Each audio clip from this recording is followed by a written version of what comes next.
It was a bright Saturday afternoon in New York City. The sun cast a golden glow over Madison Avenue, where luxury boutiques lined the streets, their window displays boasting designer handbags, shimmering jewelry, and tailored suits. The sidewalks were filled with well-dressed shoppers, tourists snapping photos, and the occasional street musician filling the air with jazz tunes.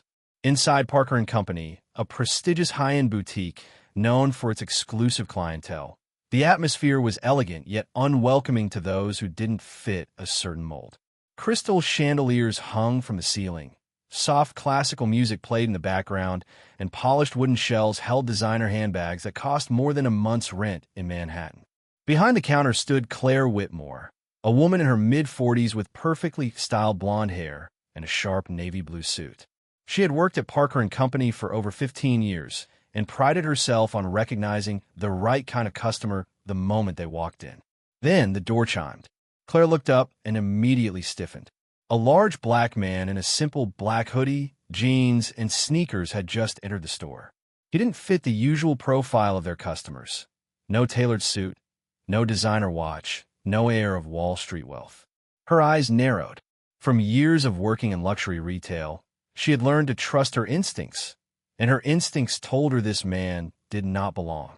"Can I help you?" she asked, forcing a polite smile, but making no effort to hide the suspicion in her voice. The man nodded politely. "Yeah, just looking around." "Well, our products are quite exclusive," she emphasized, hoping he would take the hint and leave. The man didn't seem fazed. He walked to the display case, showcasing a rare, handcrafted leather duffel bag, one of the most expensive items in the store, priced at $12,000.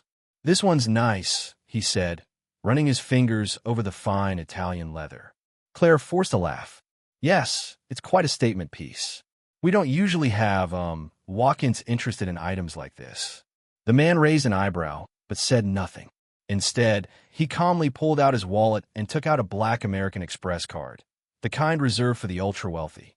"I'll take it," he said simply. Claire froze. There was no way. People like him didn't just walk into stores like this and drop 12 grand on a bag. She hesitated. I'm not sure we can accept that card," she said, her voice uncertain. The man tilted his head slightly, amused but not surprised. "It's an Amex Black Card," he said. "I'm pretty sure you take it." Claire's hands trembled slightly. She had two options. 1. Admit she had judged him unfairly and process the sale. 2. Find an excuse to refuse him. Unfortunately, she chose the latter. "I'm afraid we'll need to see some identification," she said. "For security purposes." The man sighed and pulled out his driver's license. Claire took it and read the name. And then she froze again. Michael Gerard Tyson. Her eyes darted back to his face. The broad shoulders, the distinctive gap in his front teeth, the tattoo on his face. She had just profiled one of the greatest heavyweight champions in history. Underscore.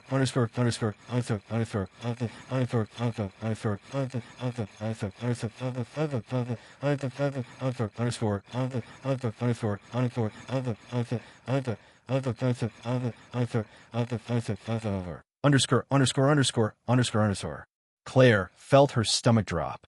Mike Tyson knew exactly what had happened, but he wasn't angry. He just gave her a look that made her feel small. "You recognize me now, don't you?" he asked, his voice calm. Claire swallowed hard. I didn't realize. She was scrambling for words, trying to find a way to save herself. But Tyson wasn't looking for an apology. He took back his card and ID, tucking them into his wallet. "I don't want the bag anymore," he said simply. "But I do want something else from you." Claire blinked in confusion. "What do you mean?" Tyson gestured toward the store's back office. "You got a break room?" "Yes, but..." "Good. I'll meet you there in 5 minutes." Without another word, he walked toward the exit. Claire just stood there, stunned and mortified. Her manager, an older man named Mr. Reynolds, had been watching the exchange from the other side of the store. He sighed and walked over. "You messed up, Claire." She lowered her gaze. "I didn't mean to." "Doesn't matter," he interrupted. "You should go talk to him." Underscore underscore underscore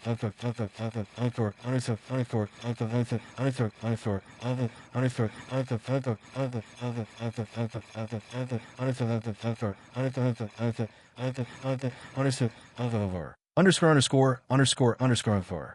In the break room, Claire sat across from Mike Tyson at a small round table. She felt awkward and exposed, like she was the one on trial now. Tyson leaned forward, his hands clasped together, his expression unreadable. "Why did you assume I didn't belong in that store?" he asked. Claire took a deep breath. I don't know," she admitted. "I guess I just wasn't expecting someone like you to be interested in our products." Tyson nodded.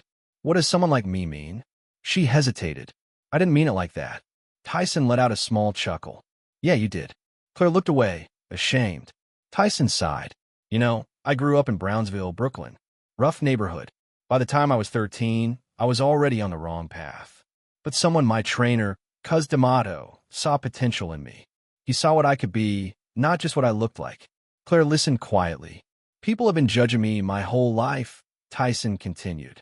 "When I was young, they thought I was just another poor black kid who'd end up in jail. When I got famous, they thought I was just an angry brute who only knew how to punch. Even now, at almost 60, I still walk into places and get looks like the one you gave me." Claire's face turned red. "I didn't mean to." "I know," Tyson interrupted. "But you still did." She swallowed hard. "I guess I just assumed things." Tyson nodded. "That's the problem. You don't even realize you're doing it. That's why it keeps happening." There was a long silence. Finally, Claire spoke. "I'm sorry." Tyson studied her for a moment, then nodded. "Just do better next time." He stood up and headed for the door. But before he left, he turned back one last time. "Oh, and one more thing.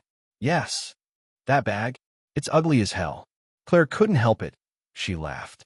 And for the first time that day, she felt like she had truly learned something. Underscore.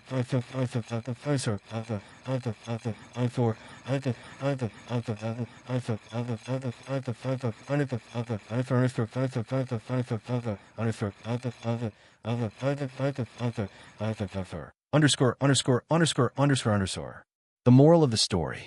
Prejudice isn't always loud or obvious. Sometimes it's a quiet assumption, a split-second judgment, a hesitation. Claire didn't think she was racist. She didn't hate anyone, but she had let her biases guide her behavior. We all have blind spots. The key is to recognize them before they cause harm. Because sometimes the people we judge the quickest are the ones who have the most to teach us.